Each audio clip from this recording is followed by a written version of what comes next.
I've been doing psychiatric care and mental health for over 15 years. Alzheimer's and dementia patients are a very, very vulnerable population of patients. It's something that I hold very, very, very dear to my heart, and it's a very, very important topic that we need to talk about in our communities to bring awareness to it, and also to be able to connect you guys with the resources, friends and families with the resources that's available in the community as well. So we're gonna start with a couple of slides. I'm gonna also do a little interactive activity. So do I have at least 5 participants? One. I got one right here. All right. So my assistant Candace Hightower is gonna be assisting, okay, today. So it's gonna be short and it's gonna be brief, and I'll give you guys the instructions. So initially she's gonna pass out a piece of paper to 5 participants. We're not gonna open the paper until I tell you to open it, okay? Once you open it, I'll give you the instructions from there, okay? So first participant. Can you raise your hand? Okay, here's another one in the back, another brave soul in the back. All right, got somebody else in the back? Okay, if I count right, we need 2 more brave ones. 2 more. Okay, I see hands going up. Don't open it, just put your name, everybody write their name on the outside of it for me, okay? One, we got one more? One more. All right. So Candace is gonna be on standby. I want you guys, my 5 participants, I need you guys to open your paper. I'm going to give you 60 seconds. I'm gonna give you 60 seconds to look at the numbers. 60 seconds. I want everybody to look at the numbers, see the numbers that you have, think about them. Your favorite number on there, if it stands out, try to remember it.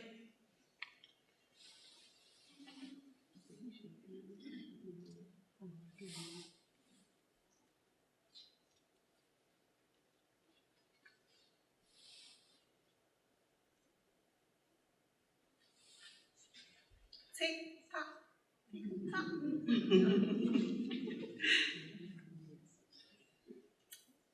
All righty, Candace, can you start taking up the papers for me? Everybody have their name on the back of them. Fold your papers back up.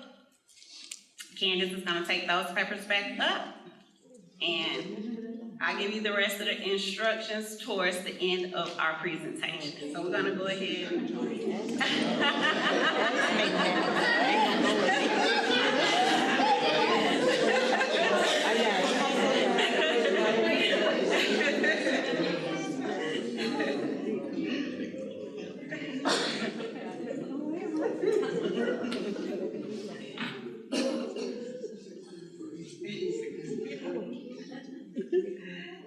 And this one more right here, thanks, 2 more. All right. All right, so we're gonna go ahead and start with the first slide. Did you know more than 6 million Americans are living with Alzheimer's? By 2050, the number is expected to rise to nearly 13 million people. Next slide. So there's a little bit of controversy with dementia versus Alzheimer's. They kind of fall in the same category, but they vary just a tad bit. Dementia is a general term for a decline in mental ability severe enough to interfere with daily life, while Alzheimer's is a specific disease. Alzheimer's is the most common cause of dementia, so they both go hand in hand. Does anybody here by show of hands know of any individuals or friends or family that have suffered with Alzheimer's or dementia?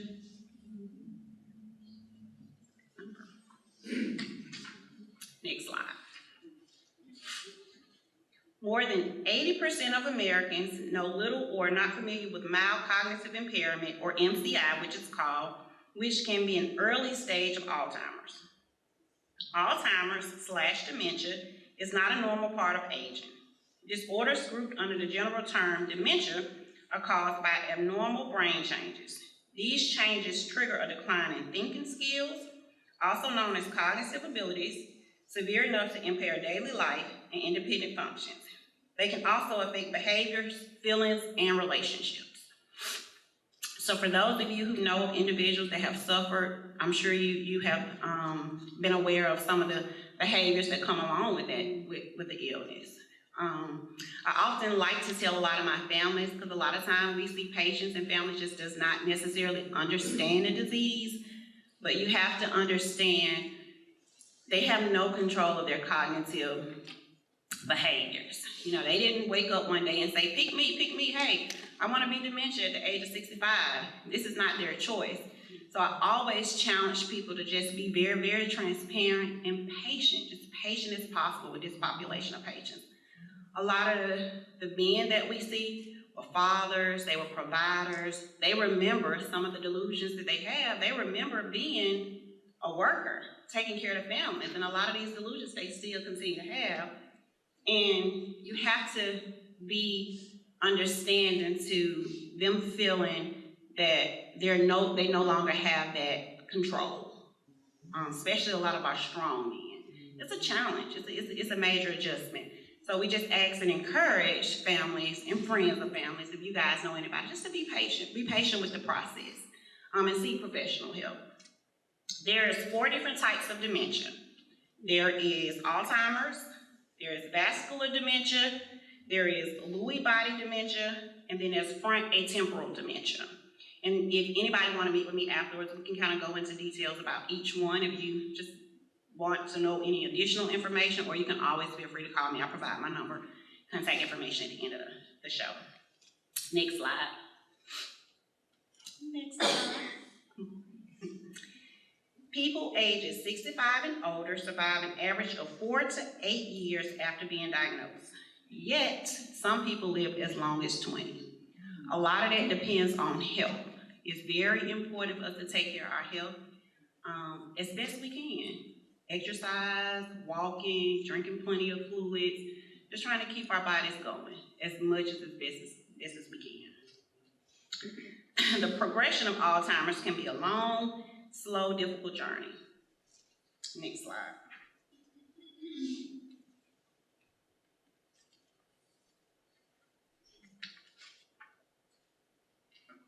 So I'm going to stop for a minute because I want to talk to you guys about the stages of dementia. There's 7 stages. And I don't want to break down each stage because it gets really, really tedious. But the main thing for us to remember is there's a mild stage, there's a moderate stage, and there's a severe stage. So depending on a person's cognitive functioning, cognitive abilities, their ability to recall information, it depends on what category they may fall in. But just remember, there's mild, there's moderate, and there are severe stages. Some of the late stage signs of dementia include speech, limited words, heavy confusion, needing help with day-to-day activities, washing their face, brushing their teeth, sometimes even eating.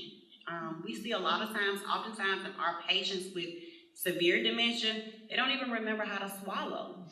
Swallowing is not that they don't want to eat, it's they can't remember what they need to do to chew and to swallow. So those are some of the things that I see on a day-to-day basis, every single day. Those are some of the things that I see.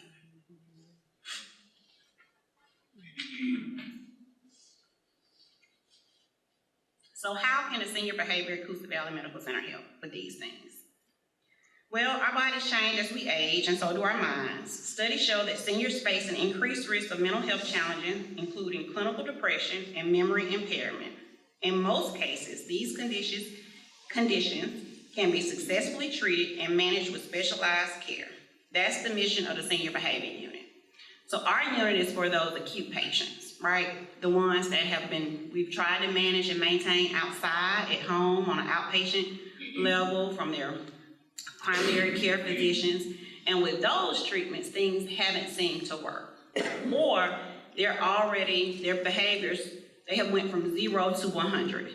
So they were calm, they were a little bit confusing, but they instantly changed to now they're combative, they're fighting, they're paranoid, they're wandering off.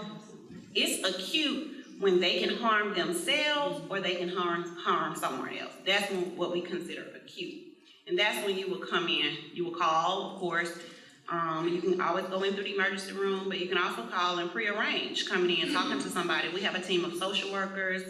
Of course, myself is available. We have a team of individuals that can meet the needs of the patient, and we can get them in. So from an acute perspective, that's what the senior behavior unit is for. Our admission criteria is pretty much 55, the ages 55 or older. One thing that you guys may or may not know is oftentimes dementia can be brought on early stages, especially for individuals that suffer with alcohol dependence diseases. If you are heavy drinkers, a lot of people have had a history of substance use, that can bring on dementia kind of fairly quickly. So believe it or not, we see some people very young. 55 is a young age, and we see patients 55 and older that suffer with dementia and Alzheimer's. Also, any other issues like depression, if they have history of like schizoaffective disorder, those sort of things, where they're hearing voices, because oftentimes some of those same symptoms emulate with one another. So, next slide. Next slide. I guess I'm talking faster than a slide. Oh, got a little quicker. Next slide. All right.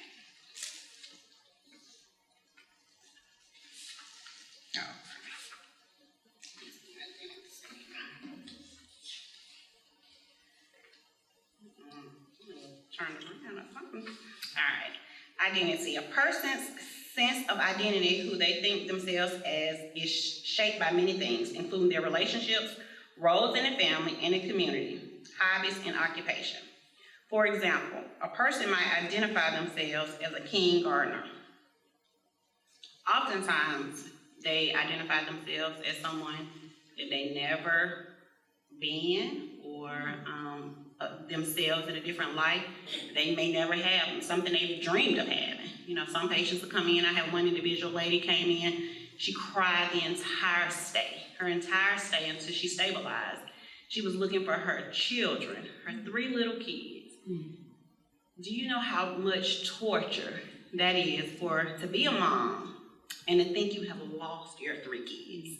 So it wasn't the illness itself that made me sad. What made me sad is that she, in her mind, she was a mother who could not find her kids.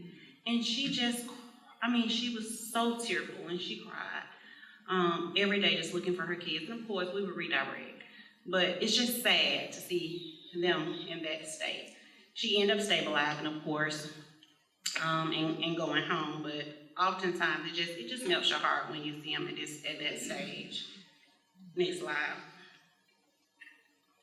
As their conditions progresses, a person with dementia may start to behave in ways that are challenging and distressing for both of them and those around them. For example, those with dementia may become restless and agitated. A lot of times they get limited sleep hours, become suspicious of other. Paranoia is one of those symptoms that they oftentimes have. They're thinking you're poisoning their food. They're thinking that you're trying to kill them. They have all different levels of paranoid delusions that they have. They may yell or scream. They're very uncomfortable at times. And they're confused. Oftentimes, they are confused. And we're trying to instruct them because we're thinking about mom, dad, as the mom, dad we know. But they are confused, and it's frustrating. Imagine not understanding what somebody is asking of you. They get agitated. And they may ask the same questions repeatedly. There's one gentleman that I follow on TikTok. He has Alzheimer's, and he asks the same question to his son over and over again. Because from 1 minute to the next, he just simply don't remember. And that happens. He was been divorced 40 years, and he's still asking about his wife.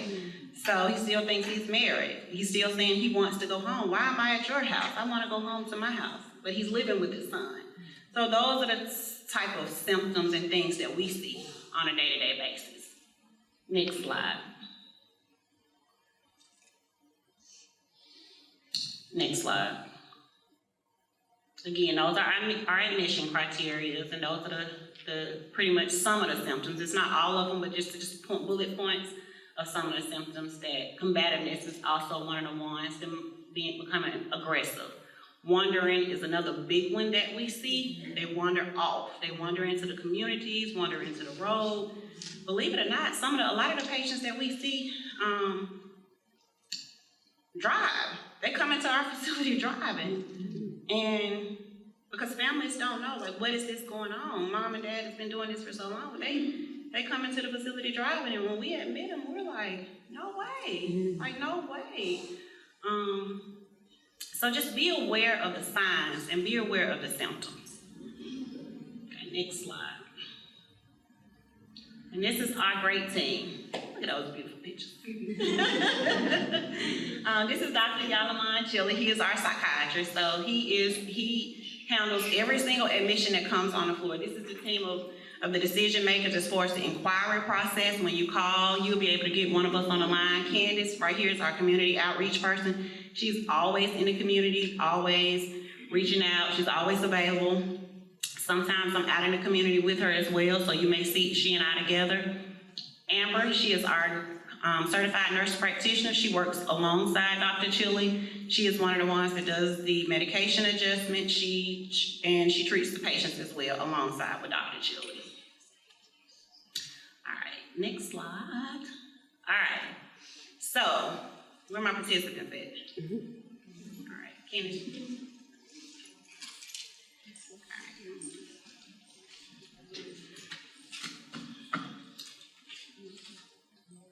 All right. I am going to start with Miss Shirley. Do I have Miss Shirley? Where's Miss Shirley? All right, Miss Shirley. Tell me, what were your numbers? 1, 2, 5, 1, 8, 6, 3, 0. You got your numbers. Okay. All right. Is it brunette? Yes. Brunette. Tell me your numbers. 2, 5, 2, 6, 9, 8, 1, 2.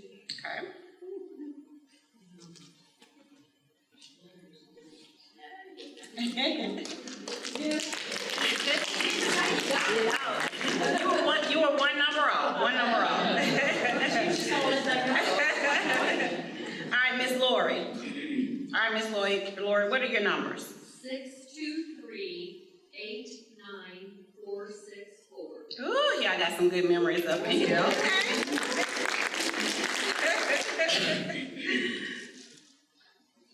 All right, Miss Jewel. Where's Miss Jewel? She left the building.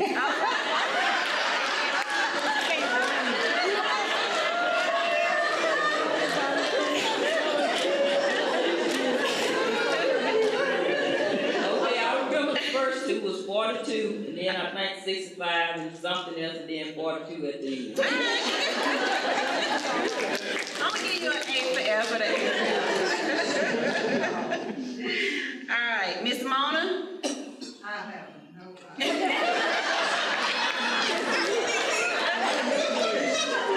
I think that's the right name. Could we write it down? He said he remembered some. He did. You remember some? 2, 3, 8, 5, 4, 12. Okay. You're a little off too, but you're a lot closer than she was. Alright.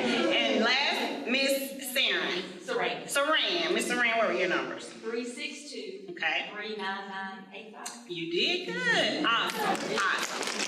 And the purpose of this, and I just want you guys, I'm gonna show you guys a little clip. And it was to be interactive. Typically on our unit, we do it we call it word salad. When they scramble, they can't put words and those type of things together. But the purpose of this is to be transparent. Just us as everyday people, when we look and we see things, we can struggle from time to time with recalling information and with remembering things. So multiply that time 1,000 with the dementia patient. And then on top of that, I want you guys to watch this video. Well, listen to this video. You can't watch it. It's a real short clip. I want to challenge everybody, the individuals that I gave numbers to. I want to challenge you to see if you can remember your numbers, which we struggled already, right? And while listening to this recording. For everybody else in the room, I want everybody to close their eyes while this recording is playing, okay? So we're gonna close our eyes on the count of 3. 1, 2, 3. All right, can we play the recording? Yeah, it's you. You know the one I came for. Stop, by the way. It's you. It's you I came for. Look at you. It's you. Look at her eyes. Look at her. Her eyes are full of disgust. You have the way. You smell. You are disgusting. We're looking at you, seeing you, everything you do, and you are disgusting. Hey, stop it. Stop it now. Don't touch that. Stinky. Stinky. Stinky, stinky, stinky. Dirt. Shirt. Alert. Jerk. Wipe the smirk off your face. You think this is funny, don't you? That's in a dementia patient's mind. You have several, and not all patients, but some of those ones that are paranoid, some of those ones are hearing voices. That is what they're hearing. They're hearing multiple people talking to them at one time. You're hearing somebody calling you stinky, you're hearing somebody, it's a variety of different things going on along in their mind. And guess what else? They're standing in front of us, you and I, and we're telling them to tie their shoes. Or get up, Mom, come on, let's go. All of this is going on at one time in their head. So how would wouldn't you be agitated? Wouldn't you be a little confused? And that's what we see. That's what they hear. And then they see us thinking that Mom and Dad is the same person. And we're like, what are you doing? We gotta go, I gotta go to work, let's do that, And they just as confused and lost as can be. So, the moral of the story is just to have a couple of takeaways, to just be transparent, and also understand the resources that's available to you in the community. If you need it, if your loved ones need it, we are here. This is what we do. This is our passion. We do this day in and day out. I'm available 24 hours. My phone rings and I'm available. So you guys have our information. This is how you make a referral. You can always ask for me or anybody on my team. So that concludes my presentation. Okay, guys, let's take some questions from you guys. I'm sure some of you have some questions you'd like to ask, so let's do that for a few minutes. Okay. How does your medical insurance cover things like this? Well, most of our patients at an age where they either get Medicare or have Medicaid, also private insurance as well. So, It does cover. Yes, it does cover. Absolutely it does cover.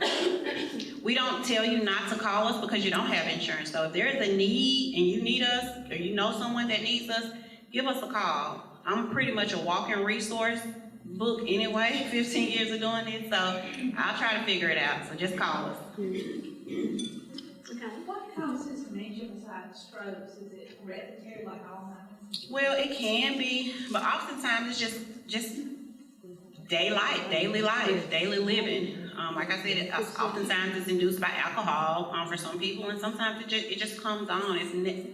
Researchers are still researching to pinpoint exactly what it is. So they group it into a lot of different things. Do they put a little chip in folks that, will walk away and wander off? Does medical do that kind of thing? Well, we don't put chips in. Probably by 2050 we'll be catching up to that. But right now, no, we're not putting chips in at this time. What is the normal length of stay for someone in the behavioral unit, and what would be the connection between your unit and a very much longer stay, say at a nursing home or some other facility? That's a good question. So our state, typically our goal is 14 days or less, 10 or less will be ideal, but oftentimes that just doesn't happen. Sometimes we have patients that's there 20, 30 days. We want to get them stabilized first, of course. But we're acute, as I mentioned earlier, our goal is to get them stabilized. They're coming in very out of control, symptomatic, and our goal is to get them stabilized and get them back into a neutralized environment. It's never a good idea for them to get to our unit and stay, because once they get well, the best thing is for them to go, because the longer they continue to sit, they will regress. So we are a short-term stay. Long-term is not, nursing home is pretty much their home environment. It's not necessarily where they're getting their psychiatric treatment. They'll be getting their psychiatric medications, of course. But long-term nursing homes is pretty much for individuals who cannot live at home anymore. Any other questions? Okay. Can you diagnose me since I couldn't I'm gonna be honest with you, I turned around myself and I said, whoo, I'm glad I didn't volunteer for that. I could do that today. It'll be okay. If I diagnose you, I would have to diagnose myself. I actually tried this along with my staff before we even tried it with you guys, and it's just something for us to just realize that our mind, you know, it goes in and out. So it's just a little token for us to have a little bit more patience. I always tell myself I haven't drinking enough water or something today. You know, you can put it off on some coffee. Or enough coffee. Oh, yeah. Your correct number. You're all in What's your today. name? Miss Brunette. Your number was 35269-812. What you said was 252, but it was 352. You were just one number off. All right, any more questions? Guys, I will say that sometimes, you're right, sometimes our minds, due to stress, sometimes our minds kind of wander. I think sometimes we're not exercising enough, not getting enough water. And I will say, I know on senior behavioral, a lot of times people come in and it's a medication adjustment. You know, all these medications that we have to take for all these other things interact sometimes. I know Dr. Chili has been very successful in taking your list of medications and trying to adjust that. Because not all of them work together. Some of them work against us instead of for us and mess us up a little bit. So, you know, if you're struggling a little bit, don't get discouraged. Don't walk out of here today and say, oh no, but, you know, just think about through, you know, things that you can do to help yourself. And maybe you do need to ask your primary care doctor, look at my medication, see how they're interacting. I will say too, that being active, staying in social circles. Like today when I came in, y'all were eating and fellowshipping. Guys, that is good for our soul, but it's also good for our mind.